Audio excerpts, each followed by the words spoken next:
La coupe de la réincarnation a été activée. Invoquée par les souverains, elle a libéré son pouvoir. Et Sung Jin-woo est sur le point de remonter le temps pour changer le cours de l'histoire et sauver toute l'humanité. Son plan est audacieux, vaincre tous les monarques avant même qu'ils n'atteignent la Terre. Une lumière intense émane de l'artefact sacré et commence à se propager, envahissant toute la planète. Dans un bureau silencieux de la guilde Jin-woo, on voit Yoo Jin-ho regarder, choqué, alors que la lumière envahit la pièce. Ailleurs en ville, Jin-ah et sa mère observent par la fenêtre. Cette lumière céleste approche, engloutissant tout sur son passage. Le président Woo Jin-chul s'arrête lui aussi, surpris. Même lui, avec toute son expérience, ne comprend pas ce qui arrive. Sur le champ de bataille, les chasseurs les plus puissants du monde ressentent l'impact. Le légendaire chasseur chinois Liu Zhigang observe en silence l'éclat dans le ciel. Thomas André, le plus fort des États-Unis, tient un monstre écrasé dans une main et fixe la lumière qui s'approche. Les chasseurs de la Guild Hunters en Corée, Baek Yun-ho et Choi Jong-in, perçoivent eux aussi l'anomalie. Et au cœur de la guerre, la célèbre épéiste Cha Hae-in tient fermement sa lame, regarde le ciel et sent au fond d'elle que tout est sur le point de changer. Soudain, la lumière disparaît. On voit l'immeuble où Sung Jin-woo vivait avec sa famille. À l'intérieur, sa mère appelle « Jin-ah, tu peux réveiller ton frère ?» La petite obéit, court jusqu'à la chambre. Mais quelque chose semble étrange. Elle aussi est juste une enfant maintenant. Petite, innocente, elle ouvre la porte de la chambre et appelle « Frère !» Mais Sung Jin-woo est déjà réveillé et il est aussi juste un garçon. Il se tourne avec un sourire calme et pense « Jin-ah vient de se brosser les dents. Je sens l'odeur de la viande en train de cuire et le bruit du couteau découpant des légumes. Ma chambre sent bon. Est-ce que c'est réel ?» Jin-woo sort de la chambre et ce qu'il voit le fait frissonner. Sa mère est en train de cuisiner. Jin-ah court dans le salon et son père est là, assis, en train de lire le journal. Jin-woo le fixe, choqué. « Papa ?» Il-hwan regarde son fils et sourit. « Qu'est-ce qu'il y a, mon fils ?» Sung ne peut pas retenir ses larmes. Elles coulent. C'était pour ce moment qu'il était revenu. C'était ça. C'était ça qu'il voulait sauver. Son héros. Son père, de retour. Il-hwan demande « Pourquoi tu pleures ?» Et le petit Jin-woo répond « Je crois que j'ai fait un cauchemar. » Mais dans son esprit, il crie « Oui, mon cauchemar est terminé. Je suis avec ma petite sœur. Ma mère est vivante. Et mon père n'a pas disparu. C'est ma dernière chance de tout réparer. Je ne vais pas la gâcher. Je peux se réécrire le futur, mais juste pour un instant.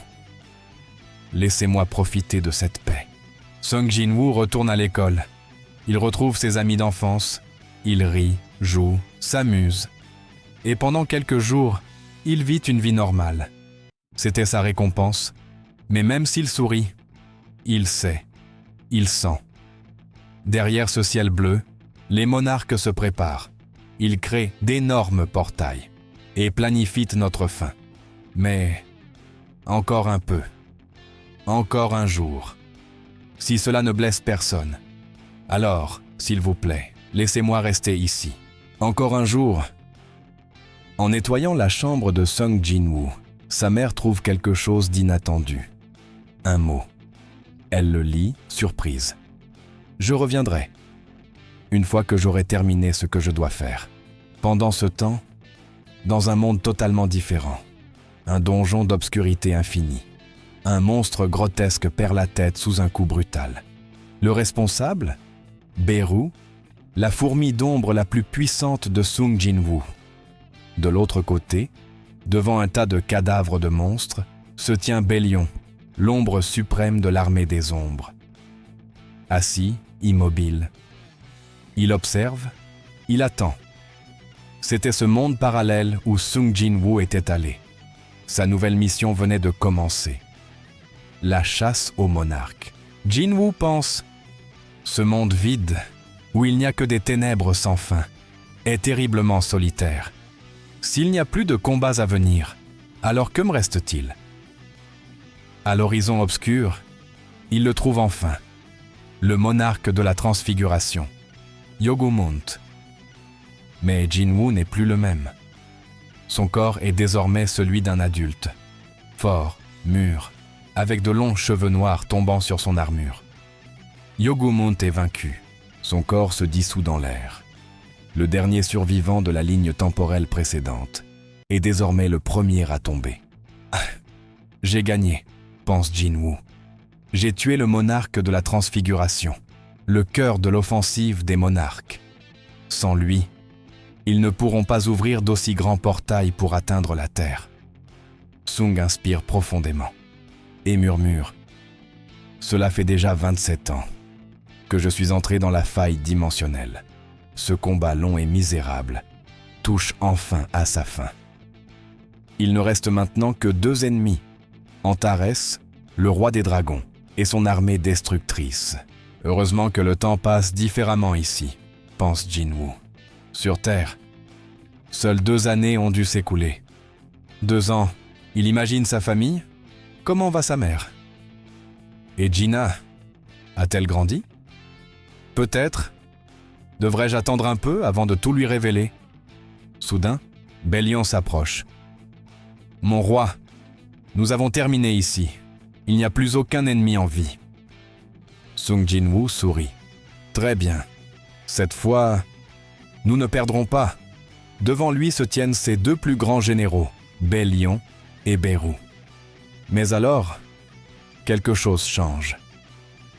Les corps autour commencent à se relever. Un par un, les monstres morts ressuscitent sous forme d'ombre. Ils rejoignent l'armée de Jin-woo, et dans le ciel, des dragons volent en formation, déchirant l'air.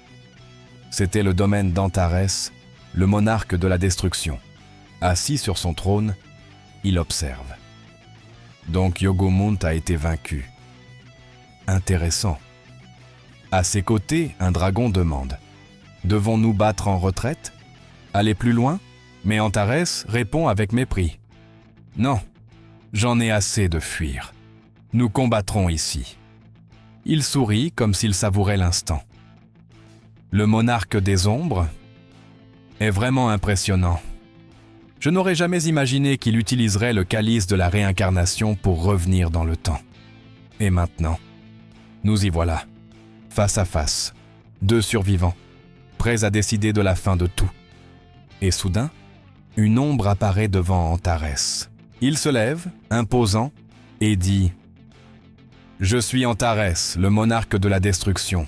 Quel est ton nom, second monarque des ombres ?» Dans la pénombre, Sung Jin-woo émerge. 2 longs cheveux noirs, des dagues d'ombre en main, des yeux brillants comme des braises, et il répond « Je suis Sung Jin-woo. » Antares sourit. « Je n'ai plus rien à dire. » En un instant, Jin-woo fonce à toute vitesse. Il veut en finir avec Antares, vite, de façon décisive.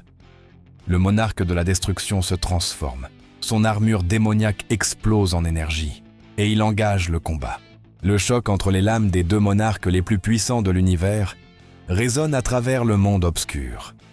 Autour d'eux, dragons et ombres s'affrontent dans une guerre brutale. Pendant ce temps, dans le monde réel, 2 années se sont écoulées. Grâce aux paroles de la voyante, toute l'Amérique a tremblé. Le Dieu qui apportera le chaos descendra sur cette terre.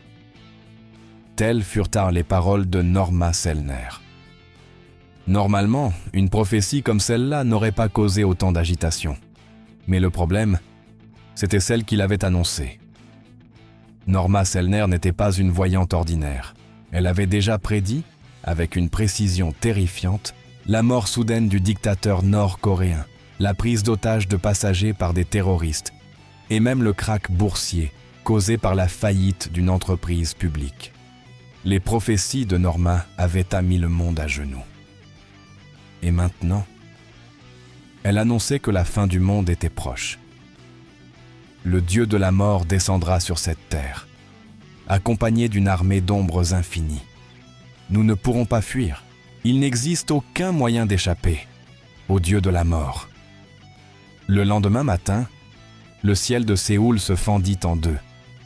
Un gigantesque portail noir apparut entre les nuages. Il était si immense qu'il recouvrait presque tout le ciel de la capitale sud-coréenne. Le monde entier s'arrêta. La prophétie de Sellner faisait la une des journaux. Les chaînes de télévision interrompirent leur programme. Les gens levèrent les yeux, en silence. Et soudain, quelqu'un cria « Il s'ouvre! Le ciel s'ouvre !» La panique se propagea. Une brèche de donjon? L'apocalypse? Mais rien ne sortait du portail. Aucun monstre, aucun rugissement, aucun son. Seulement une présence. Au milieu de la foule, une ombre solitaire apparut. Il marchait en silence. C'était lui, Sung Jin-woo. Il était de retour. Un homme l'attendait déjà, un bouquet de fleurs à la main. Debout, calme, avec un léger sourire sur le visage. « Nous sommes heureux de vous voir revenir sain et sauf. Bienvenue, monsieur Sung Jin-woo. Ou dois-je vous appeler monarque des ombres ?» Jin-woo, maintenant sous sa forme jeune, esquisse un léger sourire. « J'ai trouvé que c'était mieux ainsi. Les gens auraient moi pu être effrayés si j'étais apparu tout barbu.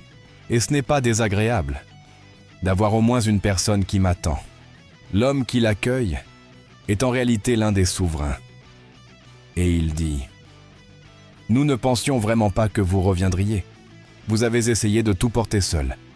Mais même maintenant, je ressens le poids de 10 000 soldats dans vos pas. » Dans l'ombre de Jin-woo, on distingue les silhouettes sombres d'une armée entière.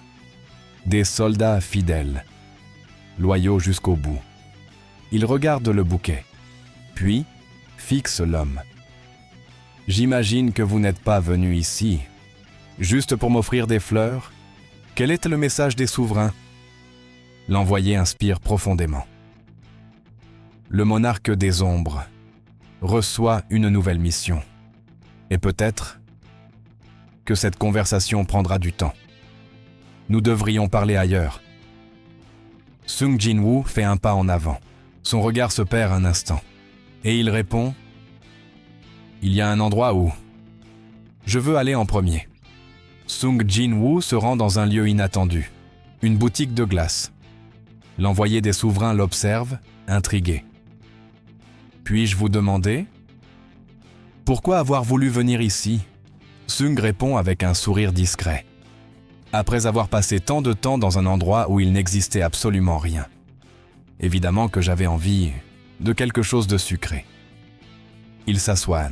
La glace fond lentement dans le gobelet. L'envoyé reprend. « Les souverains aimeraient vous remercier. » Jin-woo hausse un sourcil, impassible. « On peut laisser tomber les formalités? Ça vous pose un problème ?» « Non, bien sûr que non. » L'homme inspire profondément et continue. « En vérité, je suis ici parce que tous les problèmes ont été résolus. Mais il reste une inquiétude. Les souverains sont prudents face à votre pouvoir, Sung Jin-woo. » « Mon pouvoir ? Oui. Le pouvoir que vous portez n'est pas quelque chose que ce monde peut contenir. Cette planète n'a même pas assez de mana pour soutenir un être comme vous. Elle est bien trop faible. » Sung pose la cuillère et le fixe droit dans les yeux. « Et que proposez-vous ? » Nous envisageons de vous envoyer dans un autre monde. Un monde capable d'accueillir toute votre puissance, en équilibre. Les yeux de Jin-woo brillent. M'envoyer dans un autre monde ? Ça semble problématique. Il inspire profondément. Et si à la place, je décidais simplement de disparaître, de me retirer de l'existence ? L'envoyé est choqué. Jin-woo commence à libérer une infime partie de son pouvoir, et l'air autour d'eux se met à trembler. C'est donc ça? Maintenant que je ne suis plus utile, vous voulez m'éliminer? Vous avez peur de ce que je pourrais faire. L'homme recule. Non, ce n'est pas ça, s'il vous plaît. Regardez ceci. Il tend son téléphone et montre une actualité. Le titre: Le dieu de la mort descendra sur Terre. Prophétie de Norma Selner. Jin-Woo lit en silence. Et qu'est-ce que c'est? Cela s'est produit avant votre retour. Selner a fait cette prophétie. À l'époque, elle n'était pas encore si puissante. Mais, depuis qu'elle a eu un contact avec notre monde, tout a changé. Sung reste silencieux un instant. Vous êtes en train de me dire que ma simple existence a provoqué cela? Exactement. Le silence revient, puis Jin-Woo dit « On peut poursuivre cette conversation. » Plus tard, l'envoyé s'incline respectueusement. « Comme vous le souhaitez, grand monarque. Ce fut un honneur. » Il disparaît. Jin-Woo reste seul, contemplant le vide du magasin. Dans ses pensées, si chaque être vivant existe pour une raison, alors la mienne était de protéger ce monde. J'ai vaincu les monarques. J'ai mis fin au phénomène. J'ai accompli ma mission. Mais maintenant, mon pouvoir, qui jadis avait un but, est comme un matériau nucléaire inactif. Un fardeau, un danger, une anomalie.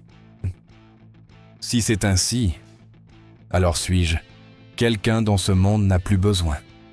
Il se tait, pensif. Quelle pensée absurde. Pendant qu'il savoure plusieurs pots de glace, une sensation étrange apparaît. À l'extérieur de la boutique, quelqu'un passe. Son cœur s'accélère.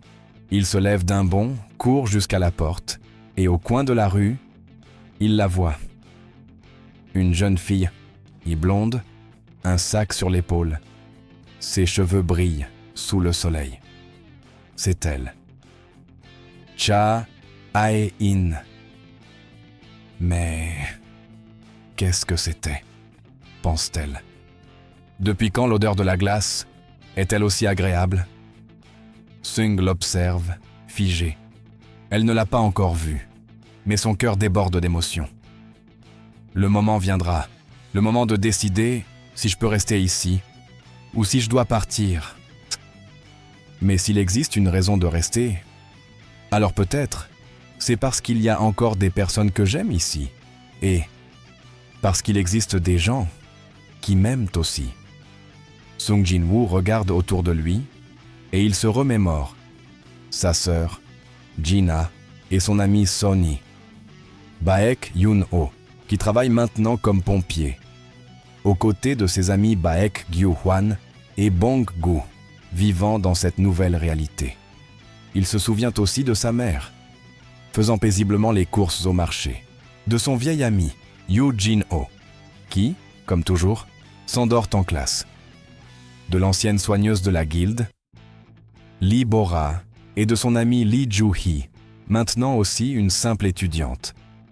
Song Chi-yul, le maître respecté de Kundo, enseigne toujours, avec sagesse et bonne santé.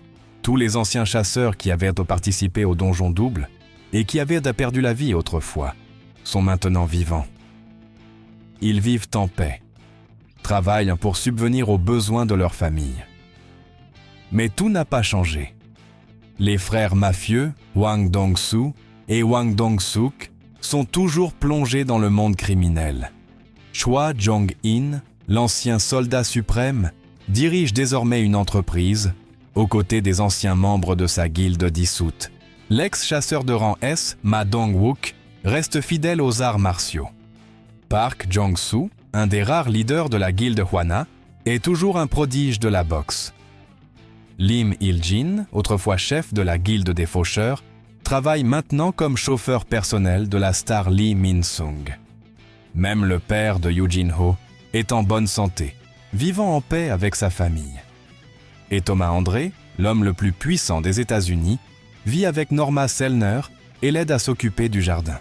Sung Jin-Woo contemple tout cela et pense « Je vais rester ici et trouver de nouvelles raisons de continuer à vivre ici. » À ce moment-là, on voit le chef Woo Jin-chul, désormais un célèbre détective de la police. Il arrête l'assassin Kang Tae-sik. Et peu après, on aperçoit l'ancien président de l'association des chasseurs, Go Gun-hee, qui vit maintenant comme un homme d'affaires respecté. Sung inspire profondément. En repensant à toutes ces personnes, en quelques secondes, il regarde à nouveau la jeune fille qui passait devant la boutique, Cha Hae-in, sans raison apparente. Elle se retourne, et ses yeux croisent ceux de Jin-woo. Il a décidé, il va rester. Merci d'avoir regardé jusqu'à la fin, et à la prochaine vidéo.